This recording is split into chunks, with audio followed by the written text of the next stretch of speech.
2024ல் கேட்ட 3 கொஸ்டினை சால்வ் பண்ணிட்டோம். இது 4th ஒன். இதுக்கு முந்தின கொஸ்டின்ஸ்லாம் பார்த்தீங்கன்னா உங்களுக்கு அதுக்கான சொல்யூஷன்ஸ் கிடைக்கும். இந்த கொஸ்டினை பாருங்க. Find the volume of cylinder whose height is 4 meter and whose base area is 500 meters. So நமக்கு என்ன தெரியும்னா சிலிண்டரோட வால்யூம்க்கான ஃபார்முலா என்னன்னா பை ஆர் ஸ்கொயர்ட் ஹச். இதுதான் வால்யூம்க்கான ஃபார்முலா. சிலிண்டருக்கு கோனுக்கு வந்து 1/3 ஆஃப் வால்யூம் ஆஃப் சிலிண்டர், அதாவது 1/3 pi r squared h. So இப்போ நமக்கு சர்க்கிள், நமக்கு சிலிண்டர் என்ன ஷேப்பில் இருக்கும்னா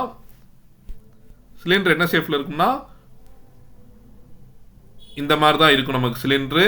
ஸோ ஒரு சாப் பீஸு இல்லை ஒரு பெண்ணெல்லாம் பார்த்தீங்கன்னா இந்த ஷேப்பில் தான் இருக்கும். நமக்கு பேஸ் என்ன ஷேப்பில் இருக்கும்னா ஒரு சர்க்கிள் ஷேப்பில் இருக்கும்.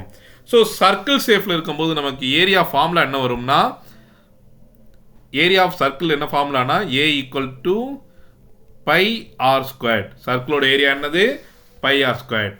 ஸோ இப்போ நமக்கு பை ஆர் ஸ்கொயர்ட் எவ்வளோ கொடுத்துருக்கான்னா 500 மீட்டர் ஸ்கொயர் கொடுத்துருக்கான். நமக்கு என்ன கேட்டிருக்கான், வால்யூம் கேட்டிருக்கான். நமக்கு பை ஆர் ஸ்கொயர்ட் 500 கொடுத்துருக்கானா, 500 இன்ட்டு ஹச் வந்து 4 ஈக்குவல்ஸ். ஸோ வால்யூம் என்னமா வந்துடும் 2000 மீட்டர் கியூப் வந்துடும்.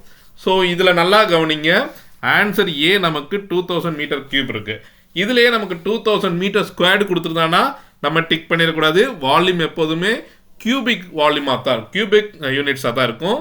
நீங்கள் ஸ்கொயர் யூனிட்ஸ் போட்டிங்கன்னா தப்பு, சதுர மீட்டர்ஸ் போட்டிங்கன்னா தப்பு, கன மீட்டர் போடணும், அவ்வளோதான். ஸோ இதுதான் இதோட ஆன்சர். ரொம்ப சிம்பிளான கொஸ்டின் தான்.